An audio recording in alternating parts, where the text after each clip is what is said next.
Hey guys, welcome back to Furry Friends, and today's video is going to be all about choosing the right pet home for your rabbit. So I'll be giving you some examples of what you can turn into your rabbit's home. So I'll be giving you lots of ideas and examples of what you can find in your own garden to turn into your forever rabbit home. So the first accommodation I'll be talking about is a playhouse. Now my guinea pigs live in a playhouse, but as long as the playhouse is big enough, it can be perfectly suitable for rabbits as well. This playhouse would probably be too small for rabbits, as it is not the biggest playhouse, but it is fine with a big run or aviary attached, like I have with my guinea pig setup. Unless your younger brothers or sisters use a playhouse, you probably will have a spare one somewhere in your garden, and if it is wooden, it would be the perfect thing to house your rabbits in, and obviously it's free because you already have it, so you won't need to spend much money in making them a new accommodation.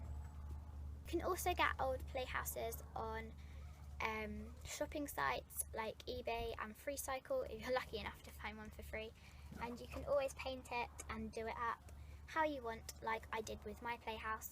You can also add upper shelves and layers into your playhouse to make it even bigger for your bunnies to enjoy.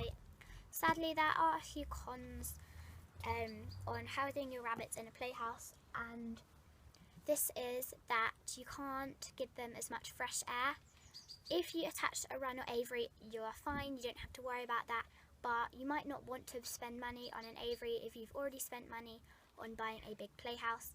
So it might get a bit stuffy in there, and you might not have enough light getting into the playhouse, as normally playhouse windows aren't real glass, they are misty plastic or something like mine. Luckily my playhouse windows aren't too dim and they do let in quite a lot of light, but you just need to make sure that it won't be too dark in there for your bunnies. And also make sure that the roof doesn't leak, as obviously that won't be nice for your bunnies, but as long as all these things are okay and the roof doesn't leak, it's big enough, it provides enough ventilation, and it is light enough, it should be a really good accommodation for your rabbits, and I really recommend it if you already have one in your garden or you find a cheap one on a selling site. So the second thing I'll be talking about is a shed.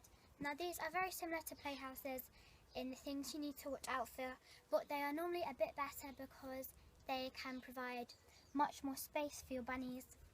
Now lots of sheds can be quite small, so make sure that you are buying a big enough shed when you come around to finding a shed. And you may even have a shed already in your garden like we do.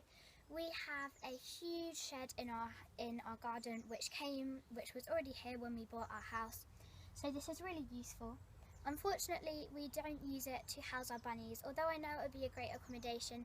We already store so much stuff in this playhouse, so we'd have to move all the stuff out and it would be really complicated, as we already store so much in this shed. We didn't want to move it all out just to give it to our bunnies. But lots of people could add shelves or tables which they could put their things on if it's not huge things that you store in your shed. So you could build a shelf and then put everything that you store in your shed on the shelves, and then your bunnies could free roam on the floor of the shed as long as your shed is quite big. You could also half the shed if it's a big shed, so half of it could be for your garden things and half of it could be for your rabbits.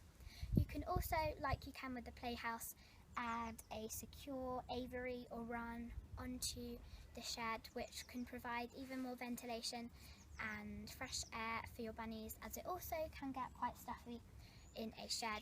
So the requirements for a shed are much like I've talked about with the playhouses. Just make sure it is bright enough, it is ventilated, it doesn't leak so it's nice and dry, and it is not too small.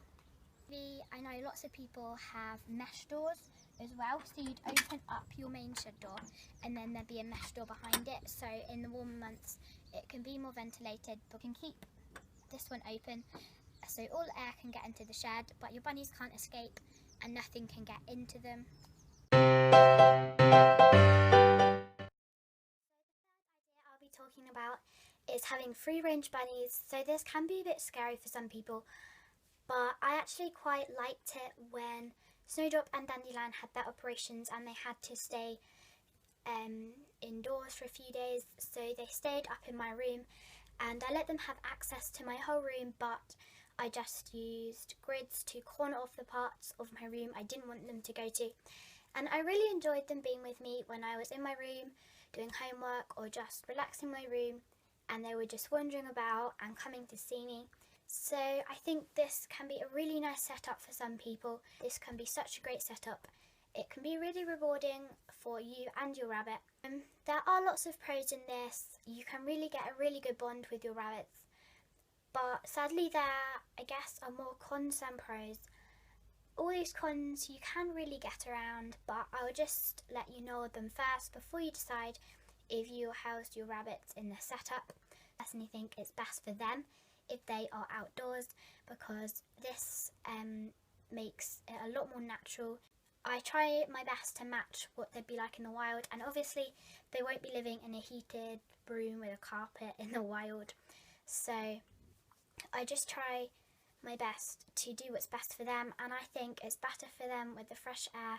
I house them outside because it's more natural and I can actually give them more space outside because my garden is bigger than my house, but some people will find that they can give a better amount of space to their bunny if they house them indoors. So there is a way around this. You can put your rabbits out on the grass every day and give them as much fresh access to the fresh air as possible. The next con is that they can poo and wee all over your room, all over your house. They're quite annoying. You obviously can also litter train them, which is the way around that. It can also not only get messy because of their poop and stuff, but just because of all the bedding. You will be constantly hoovering your room. There will be hay and sawdust everywhere. You can put them on fleece, but you can't really bed them in their litter tray on fleece, so it is quite difficult to get around the messy part of the situation. If you have cats or dogs in your house, you will also have to keep your bedroom door shut at all times, and if you just casually make the mistake of leaving it open, or someone comes into your room and forgets to close it, it can end really badly. Rabbits also could be put in more danger from electrical wires or any surfaces that or drinks or food you don't want them to get to in your room. But all these cons, they are easily avoidable, I would say, kind of easily. So don't worry too much. I just thought I'd put them out there because you can forget about these things quite easily if you're used to having a bunny in your room and nothing has gone wrong beforehand. But yeah, I think having a rabbit inside is very rewarding. This is definitely an option, and I think if it's best for you, then you should go for it. So the next idea is to have an aviary type enclosure, which is my current setup for my two bunnies, Snowdrop and Dandelion.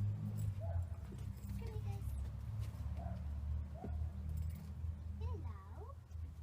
So they have a hutch at the back, which is kind of just like a base for them. They're not locked in this at night time anymore.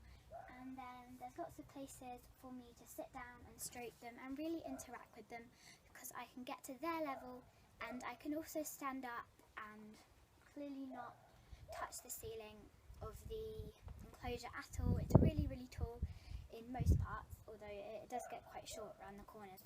But I think it's a really, really great setup. But I think if you do have an enclosure like this, you must have some sort of base hutch like I do. This hutch, the Bluebell Hideaway from Pets at Home, it was £99, and I used to keep Snowdrop in this. I kept her in this for about a year, and I had a pen attached to it so she could access the pen as well. The hutch on its own is too small for Snowdrop. All hutches, I'd say, are too small for rabbits, unless they are custom made and they are a bit bigger. I'd say they are all too small, but this hutch is fine as it's open all the time. They just come and go as they please. It's like a base so they can get their hay and water inside the hutch. There's so much room for digging boxes, for extra things for them to play on, and I have a lot of room. I can come in here and sit with them and I don't feel all cramped and like I have to squash down, and it's really, really easy to clean. they are litter trained, so their litter tray is in their hutch, and they don't normally poop out here, but it's really easy just to sweep up any mess they make because it's on concrete.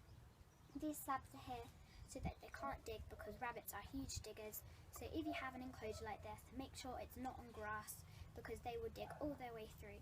They do have a digging box at the corner which looks quite small, but it is actually buried further into the ground, so they have as much room as possible. And yeah, I've had this set up for Snowdrop for my rabbits for about a year now, and it's working really well, and I'm really pleased with it. It's actually meant to be a chicken run, a walking chicken run, but it works really fine for rabbits.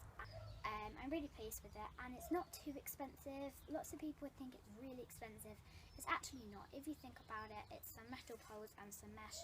It's not too bad, and it's a really good habitat for your rabbits. There's really good ventilation, and then at the back here there is a canopy so rain can't get in.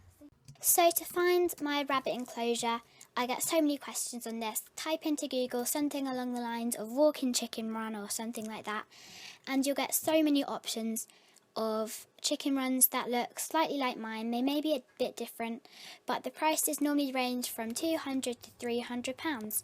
So yeah, that's basically how to find it really. So I hope you all enjoyed this video.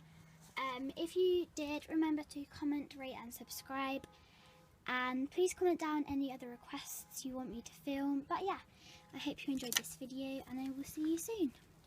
Bye!